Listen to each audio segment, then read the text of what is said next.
We've been following the Netflix versus Paramount battle for Warner Bros. Discovery.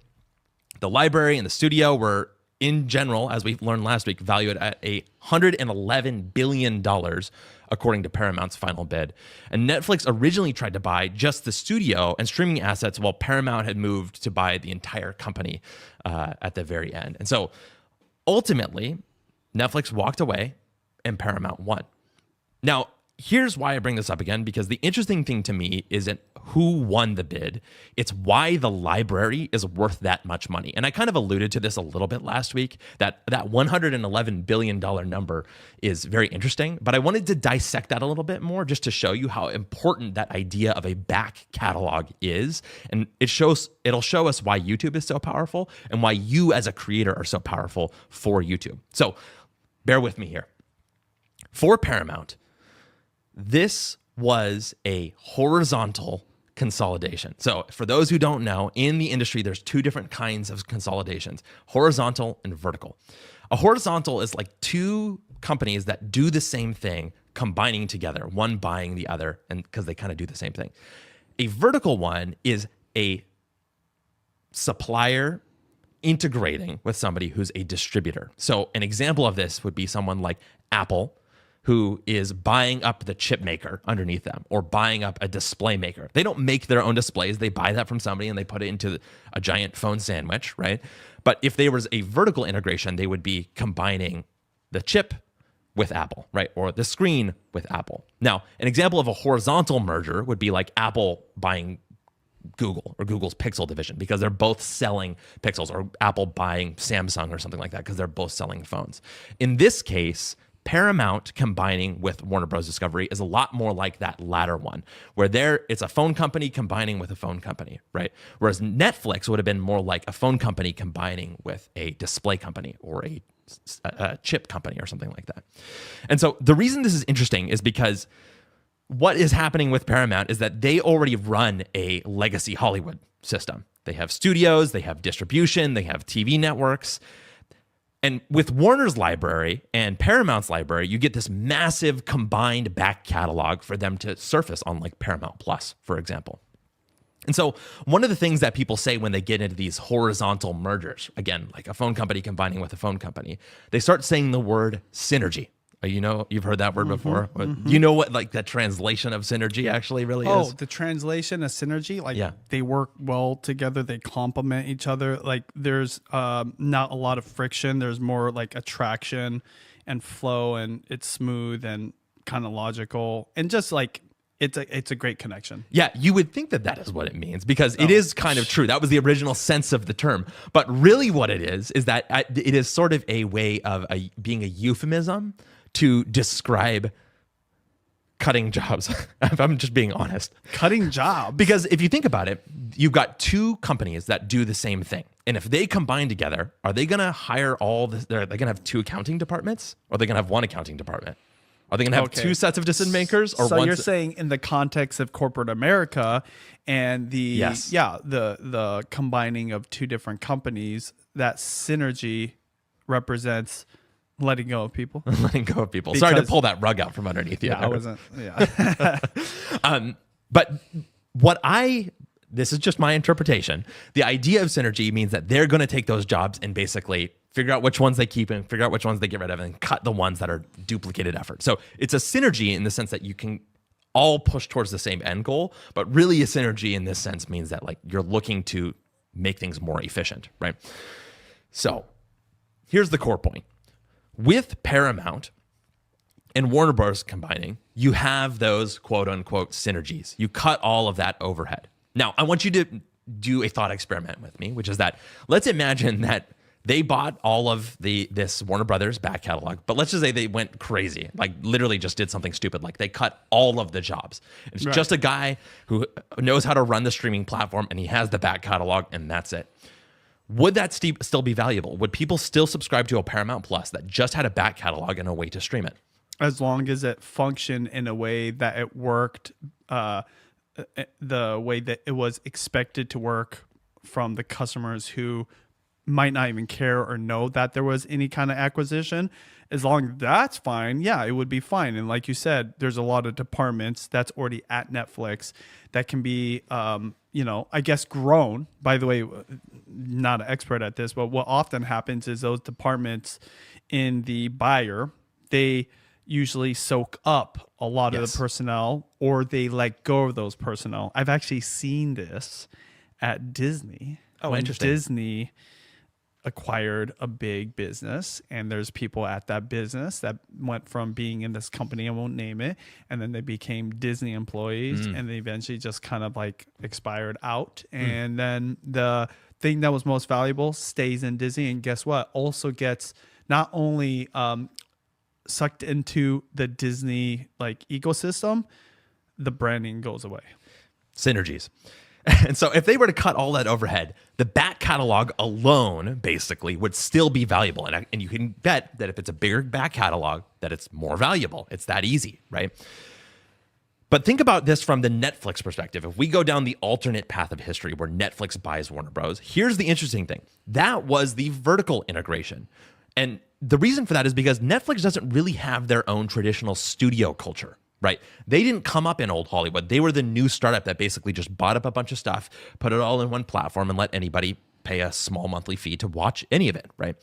And so they don't have the studio culture. They don't have a long-term intellectual property machine, right? And so buying Warner Brothers could have instantly given them these things: a century-old studio, a bunch of franchises that are super valuable, creative infrastructure about how to relate to these types of people, brands that people like HBO, the ability to manufacture a future catalog, which is kind of the most important thing. And so the translation here is that Netflix wasn't doing this sort of quote unquote synergistic thing. They were doing an actually synergistic thing, to your point, which is that they weren't buying old content. They were buying the factory that created that new content, right? And so what does that mean? Let's first start by looking at Hollywood. The first thing is that in general, for Hollywood, no surprise to anybody, the industry's changing. It's consolidating, right? Things are kind of collapsing. And that's why Hollywood was really concerned about Warner Bros. Being bought. Although I think they rose too much of a hullabaloo, basically, about Netflix doing it. What Hullabaloo. Hullabaloo. You guys never played hullabaloo before? Hullabaloo. Yeah, I don't even know where that comes from, honestly. What was last week's word? That was 2 weeks ago, and it was Dipsy Doodle. Dipsy Doodle. Hullabaloo. Is this another hockey Title. term? No, this one I think is just general, but Hullabaloo. Try to even spell that neutrally. Okay, I love these words. Okay, keep going on the Netflix. For Netflix, these giant legacy companies merging, would mean, in the case of Paramount, fewer studios, fewer decision makers, and fewer jobs, right? Which is kind of the latest sign that Hollywood isn't expanding anymore, right? But the implication is that the traditional path into Hollywood is also slowly disappearing, right? And so here's the bottom line. I think it was stupid of Netflix to miss out on this deal, straight up. Now, I think I give them props for thinking that they know what it was worth to leave, right? Mm-hmm. I give them props for having clarity about what they thought that they wanted out of these things. But them going around and singing all the praises of what they would have gotten for Warner Brothers Discovery, I think it was worth it for them strategically to win this battle against Paramount, right? If this was Paramount's best offer, given the size of Netflix, I think they should have ponied up and bought the thing. And here's why. Netflix, a long time ago, this is a really famous quote. The CEO of Netflix said, "We need to become HBO before HBO comes Netflix." And so literally, this is the perfect example of this because they were literally buying HBO. But what this meant is that Netflix needed to learn how to make great art before the old studios like HBO learned how to build a great streaming platform. And so buying Warner Brothers would have solved that problem instantly. They would have been the winner of the Hollywood race, right? Because guess what? They now literally own HBO. They have as long as they managed it properly, they would have had an entire factory of things that could produce TV shows and movies and know how to distribute into things like movie theaters. And literally the only competitors that they had left in the Hollywood side of things would have been Paramount and Disney. Paramount was going to die. I mean, I almost can guarantee it. They were not even really a thing to compete with, right? You could kind of say Prime to some extent, but even them, they've kind of lost some level of interest, I think, in it. But Disney is the real behemoth in that scenario.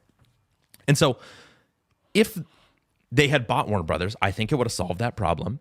But now I think the dynamic flips back to the same old battle, which is that, is Netflix going to become Paramount or is Paramount going to become Netflix? And so Netflix is left sitting there fighting the same exact war that they've been fighting this entire time, right? It keeps Netflix in the battle for this high-end production, right? But as you've poked fun at me last week for saying, we still haven't brought up Netflix's other competitor, which is YouTube. And so now Netflix is fighting a war on two separate fronts. One is with old Hollywood against Paramount, which now they have a formidable competitor because it's just like one big behemoth of Paramount, the last bastion of hope for Hollywood, right? With Warner Brothers? With Warner Brothers now. And then you've got Netflix in the middle who's like kind of trying to fight them. And like, is Paramount going to sell movies to Netflix? Probably, maybe. I don't know. Sony will to some degree or something like that. And then on the other end of things, you've got YouTube. You've got TikTok. You've got all of the new media, social media platforms. And so to me, I don't know. I just feel like Netflix has not figured itself out. YouTube has the largest back catalog on earth. It's got continuous content production. It's got zero studio overhead. It's got direct creator supply. YouTube doesn't need to buy a studio. Creators are the studio for them. And for YouTube, that's kind of the argument that you should look at when you're overall thinking about the future for the platform. That's the recipe for success for them and for creators, because platform success opens up opportunity for creator success. So apologies for the long rant, but I'm just bringing this up because to me, this is hugely good news for YouTube, and I didn't get to say that last week. What's better than old? New. The biggest takeaway from what you just said for me is that the acquisition of Paramount by Netflix, correct? Yes. Right? Is that they weren't getting the back catalog. They were getting the machine that can create more content, new shows, new movies, right? We all grew up with Paramount showing up at the movie theater at the very beginning. Paramount is just a mountain, right? Yeah. With the snow-capped logo. And when I think about that, and even what you said, how Netflix, the CEO famously made the statement, we need to become HBO yeah. before they become us. And what he was trying to say is like, we need to become the type of studio that creates our own movies. Yes. Judy and I were trying to find something to watch. And funny enough, we were trying to figure out, do we have a Paramount subscription? Oh, we don't. We have to buy the show. And then we're just talking about Netflix. And, you know, Netflix doesn't always hit the mark. It's just this whole thing, okay? But at the end of the day, one of the reasons why we're considering it and then we inevitably did buy something is because new is better than old. If you think about even Blockbuster, hundreds. We were like saying yesterday, we're like, we miss. Remember when we used to like mail in the Netflix DVD when we're done with it? And I was like, remember when we used to go to Blockbuster? And what do you always remember? There's hundreds, maybe 1,000+ movies you could rent, but we all cared about the new releases, okay? Because new is better. Even if there's legit good Academy Award winners, classics, you know, for me, it's Forrest Gump. That's my favorite. I still want to see like what was new. And that's still the case today. Why a creator would care about this topic? Where is the takeaway for you when I think about it? Because I already know this, but it just reaffirms how valuable YouTube is. Because why does YouTube have such leverage in this game? Why do they compete at such a higher level? New content all the time. So as a creator, you know what's funny? Me and Judy have a back catalog. I want to talk back. Literally 5,000 vlogs. That's crazy. Crazy. Okay. And Judy edited almost all those. The thing is this, people still want to see the new vlog. They want to see the new like lasagna video. They want to see the new Costco visit. They want to see the deals today. So that novelty is always going to carry so much weight. So I believe you're right about Paramount's real special ability, and HBO and all these studios is their ability to create more movies. Netflix, they're getting good at it, but they never quite hit the mark. You know, like we ended up watching, I think maybe we watched this on Amazon. I think Amazon's like kind of in the same boat as Netflix. We watched a new show called Fallout. Have you seen Fallout or heard of it? It's like the video game turned whatever. And we were watching it and we didn't have to buy it because we had a subscription to something. But I was like, nah, didn't really hit for me. I don't really like it. And so it's interesting. Paramount though, right? Warner Brothers, Disney, to a certain degree. Sometimes they miss the market Yeah. mark a lot. I But think they all do occasionally. when they do blockbuster movies, right? Like the big ones for me are like Oppenheimer or Top Gun or Avengers, very like male dominated audiences, obviously, right? But there's other ones like Barbie, okay? Yeah. Amazing. Yes. No one can touch it. Netflix can't touch it. Amazon can't touch it, and including YouTube can't touch it. Okay, but the problem is, why did they all die? They became such a big machine, and there's a union, and people are getting paid legit money for like very technical skills. It became like a slow-moving machine. Yeah, and they couldn't compete with Netflix and YouTube. Then you got amateur hour over here, YouTube. I say that with a lot of love. Okay. Pumping out new stuff all the time. And it might not be a Top Gun or a Forrest Gump or like a classic that you might want to rent and watch later. But right now, for this day and what like I pop open YouTube and expect to watch, and like I can say this like with geopolitics or news or just anything that's informational, I just want what's new right now. Yeah. And you got a one-man band doing a geopolitics show covering, whatever top news trends are going on in the world and beating out NBC. NBC also, ABC, CNN are the big machines that just move too slowly. Though they're like, they know how to do all that. But how is it that guy like by himself is doing a news channel? And I get it. They might not have as many viewers when it's all said and done, but they have enough to like be this content creation machine. So as a creator, I mean, one of the strengths that you have is that you can create content today. Yeah. Very quickly. Netflix, they're trying to compete against an impossible opponent right now. Okay. They should have acquired Paramount. They should like be a movie and show studio. But it's like they have this FOMO about YouTube, right? Yeah. And YouTube's volume and its creator community and just like the content that's just so timely is just beating everybody else. And that is partly to do with technology. And that's also the demise of old Hollywood. Yeah, I think that, one way of framing it is that sort of Netflix has just kind of delayed the end game. Like the whole Paramount, Warner Brothers thing is kind of like, they'll maybe go along and maybe they'll compete. But I feel like Hollywood's just going to kind of continue down this path, to your point, right? They're not agile enough. And I haven't really seen any evidence of, by the way, Warner Brothers has a history of like killing the companies that it touches. So like kind of a bad omen for Paramount. But, them going along and having the ability to, maybe make their own content at Netflix, like that's a skill that they can develop. I think that that's kind of the bet that they're making on themselves, but it's going to take a long time. And meanwhile, YouTube is over here getting, 400 billion hours of content every hour or something like and that. And helping the new creator that's starting today make some money, right? Give them the platform to do brand deals and then connect with the audience to sell their own products. Like nothing can touch that. Yeah. That's what's just crazy about the whole kind of story. And, if someone's listening every week when Austin is bringing up Netflix, I'm like, okay, what is going on? What's the angle here? But all this is just to show you how powerful YouTube is as a platform and how much power you have as a creator. Yep. And don't take it for granted, because though they're not like as sexy as like this movie star, like this Hollywood, limelight, red carpet type of vibe, they are still one of the best places to be as a human that wants to create some content. And nothing's going to match it, no matter how many studios Netflix buys, no matter how good Disney gets at creating content again or whatever. And it's also two different games. I actually personally feel like movies and shows will still have relevance, so Paramount can succeed. Yeah. But they have to be bigger and better. Yes. Versus trying to be smaller and more volume. Well, I think the thing that I'm trying to bring up though about Netflix is that they have the algorithm at their disposal, and they have the ability to understand kind of the internet at their disposal, right? I mean, they got their start taking content that already existed, kind of like YouTube, and finding an audience for it on Netflix using an algorithm.